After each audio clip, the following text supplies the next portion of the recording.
Halo, selamat siang sahabat Primo Talk semua di rumah. Hari ini kita kembali lagi nih di episodenya Primo Talk. Hari ini kita akan membahas mengenai tren dari intermittent fasting. Pastinya nih sahabat-sahabat Primo Talk semua di rumah bakalan penasaran nih sama yang akan kita bahas pada siang hari ini. Nah, di samping aku udah ada nih. Selamat siang Kak Siva. Halo Kak Muti. Nah, Kak Siva ini adalah ahli gizi dari Primaya Hospital Bekasi Utara. Nah, hari ini kita akan membahas mengenai intermittent fasting dan real food ya Kak Siva ya. Benar banget ya. Ini tuh kayaknya cocok banget juga sih buat aku sebenarnya. Karena sebenarnya kalau IF yang kita tahu gitu ya, anak muda tuh sekarang kan lagi trennya banget tuh kan, intermittent fasting gitu kan. Tapi itu tuh susah banget sebenarnya. Bener. Nah, terus juga intermittent fasting ini adalah salah satu cara cerdas lawan diabetes di usia muda. Iya betul. Nah, aku mau ngajak Kak Siva untuk ngobrol-ngobrol ringan nih, kasih juga masukan juga untuk sahabat-sahabat Primo Talk semua di rumah nih, Kak Siva, mengenai IF sendiri dan juga real food. Nah, aku mau langsung aja kali ya Kak Siva ya. Nah, sekarang itu kan kita lagi banyak banget nih berita atau data mengenai diabetes itu malah dialaminya sama anak-anak muda gitu kan. Malah orang tua tuh ya pasti ya diabetes di orang tua, tapi di anak-anak muda tuh banyak banget gitu Kak. Nah, kalau misalkan menurut Kak Siva sendiri, apa benar anak-anak usia muda itu dia juga sekarang terserang sama diabetes gitu? Oke, bener. Jadi kalau menurut pengalaman aku ya Kak, selama jadi ahli gizi, itu memang kebanyakan untuk pasien diabetes sekarang itu rata-rata yang usianya masih usia produktif gitu. Jadi kalau menurut dari survei data dari International Diabetes Federation tahun 2024, kalau di Indonesia ini penderita diabetes udah sampai 20,4 juta jiwa. Bayangin seberapa banyaknya itu ya Kak penderita diabetes di Indonesia. Terus yang jadi bikin makin mencengangkannya itu karena Indonesia juga udah jadi termasuk salah satu negara yang penderita diabetesnya paling tinggi di dunia. Bahaya banget kan, parah banget. Wah, berarti kayak diabetes tuh sekarang bukan hanya penyakit untuk orang-orang tua doang gitu ya. Betul banget. Tapi anak mudanya juga banyak ya. Banyak banget. Karena mungkin anak-anak muda sekarang kan sekarang banyak banget ya kayak kopi-kopi gitu, terus restoran-restoran yang menjual makanan-makanan cepat saji gitu. Nah, biasanya tuh kita sebagai anak muda pasti kan ikut-ikutan gitu ya kayak ikut trennya. Betul. Gitu ya. Nah, makanya biasanya tuh kenapa sih anak-anak muda sekarang tuh banyak banget yang bisa jadi jadi penderita diabetes tadi gitu ya, karena tadi dari aktivitasnya kurang gitu ya, mager gitu kita bilangnya, kebanyakan duduk-duduk gitu ya, katanya nggak ngopi nggak melek gitu ya, nggak ini bener.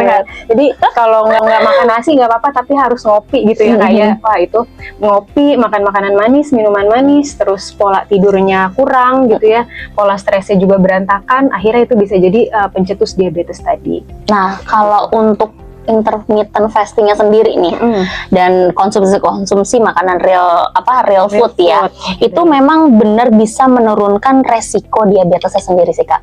Oke, jadi sebenarnya IF itu emang bisa tuh Kak buat membantu menurunkan kadar gula darah tadi, karena IF itu kan merupakan metode yang menggunakan fokusnya tuh pada penjadwalan waktu makan gitu. Jadi dia pakai periode puasa dalam si metode tersebut kayak gitu. Kenapa akhirnya dia bisa menurunkan kadar gula darah tadi? Karena selama kita berpuasa ini kan kalau selama IF, kalau di jadwal puasanya tadi kita cuma bisa minum air putih gitu ya, atau minum teh atau kopi, tapi yang tanpa gula, tanpa tambahan lainnya, yang pokoknya 0 kalori gitu ya. Nah, sugar nggak boleh juga berarti? Nggak boleh dong Kak, itu ada kalorinya. Gitu ya? Tetap ya berarti ya? Betul. Jadi memang benar-benar harus tawar, makanya kenapa ya udah putih aja gitu lah ya, lebih sehat juga pastinya. Jadi efek positifnya tadi dari IF kenapa bisa menurunkan kadar gula darah, karena selama kita puasa asupan karbohidrat kita, asupan gulanya tuh jadi kan stop ya Kak, berhenti, nggak ada yang masuk.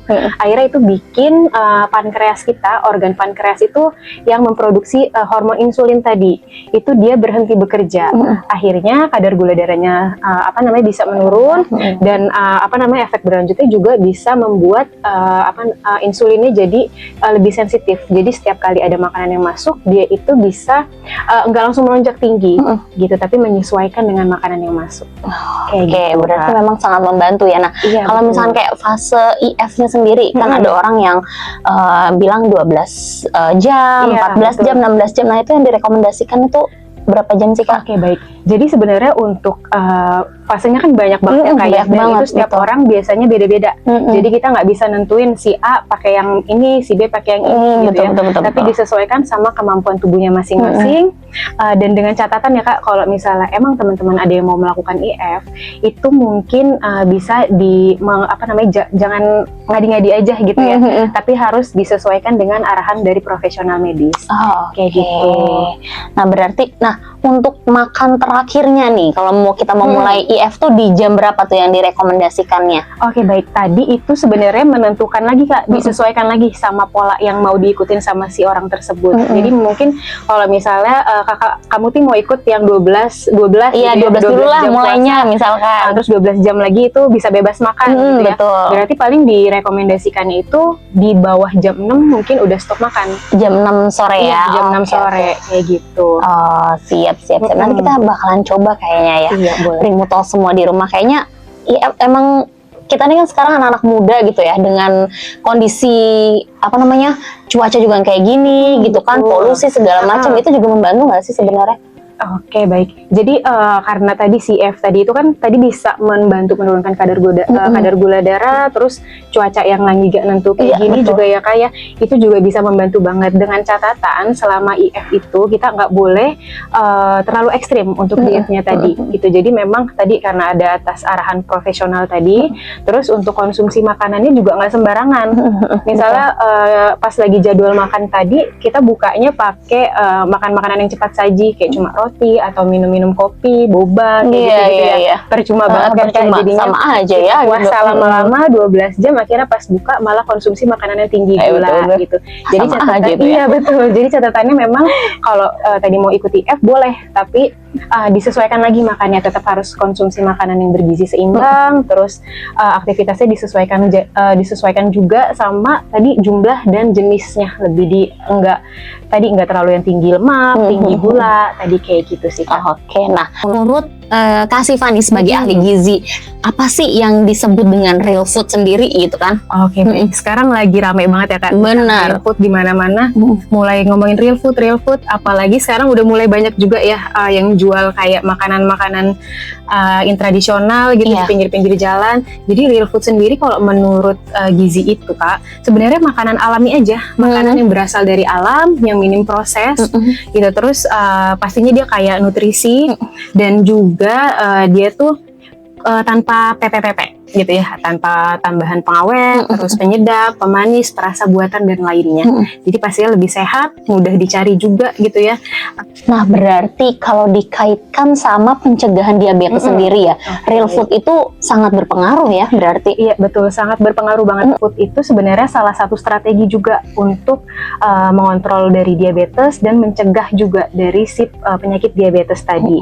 Karena kenapa sih gitu ya? Soalnya real food itu biasanya rendah indeks glikemiknya. Oke, jadi sebenarnya indeks glikemik itu merupakan ukuran seberapa cepat suatu makanan yang masuk ke tubuh kita itu untuk diubah menjadi gula. Kayak gitu. Oke, baik. Nah, jadi kenapa sih indeks glikemik yang rendah tadi itu penting banget? Karena tadi, Kak, kalau indeks glikemik yang rendah tadi itu kan pasti dicerna dan diserapnya itu kan perlahan ya, Kak, ya.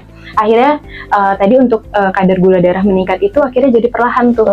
Gitu. Jadi dia nggak akan langsung yang nggak langsung yang kayak langsung jeder-jeder gitu keluar si tadi insulinnya gitu. Jadi dia bisa mengurangi tekanan pankreas untuk mengeluarkan insulin tadi gitu. Makanya kenapa real food itu direkomendasikan untuk dikonsumsi. Yaitu selain itu si real food itu juga makanan yang pastinya tinggi serat gitu ya, Kak, ya.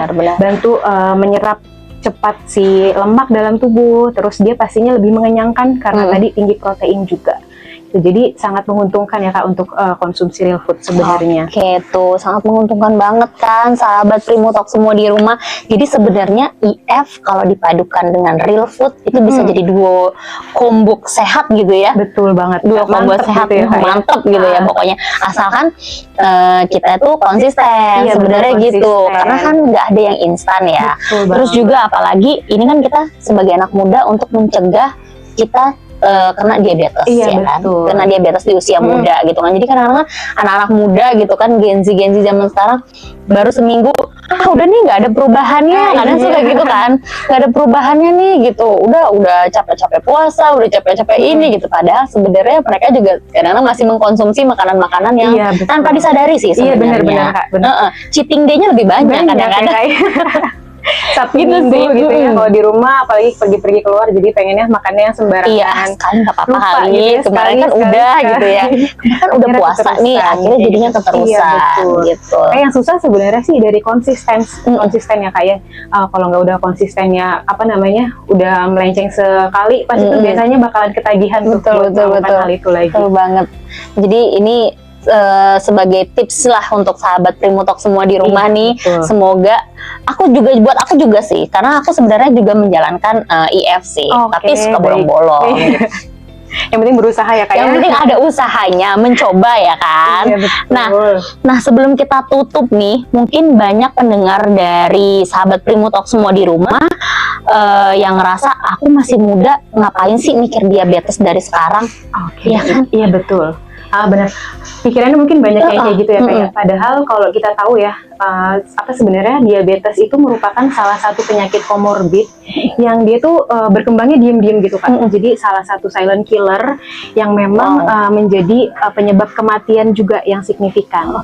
Kayak gitu, makanya sebenarnya mencegah itu pasti lebih baik kan Kak, daripada mengobati. Betul banget. Makanya kenapa mulai dari sekarang ayo kita bisa biasakan hidup yang lebih sehat, kayak misalnya dari pola konsumsi makanan-makanan yang bergizi, terus aktivitas fisik, jadi nggak mager-mager lagi tuh gitu ya. Jadi aktivitas fisiknya dijalanin, terus konsumsi makanan-makanan yang bergizinya juga dijalanin, biar tetap seimbang. Diselingi sama olahraga. Betul. Kali ya. Diabetes itu nggak datang secara tiba-tiba, tapi dibentuk dari pola hidup kita dan pola kebiasaan kita. Jadi pokoknya harus ngurangin makanan-makanan manis. Ya kan. Terus abis itu kita juga harus belajar untuk mulai berolahraga sedikit demi sedikit ya, dan juga mengkonsumsi makanan real food. Nah, Kak Siva, aku dengar-dengar juga di Primaya Hospital Bekasi Utara itu buka yang namanya paket catering diet sehat ya? Iya, betul banget Kak. Oke, Jadi oke. emang di Primaya Hospital Bekasi Utara ini ada paket menu sehat gitu Kak. Jadi dibuka untuk umum, siapapun boleh pesen, bisa pesen. Kita tuh menyediakan banyak banget sebenarnya paket diet sehat tadi, ada menu harian gitu ya.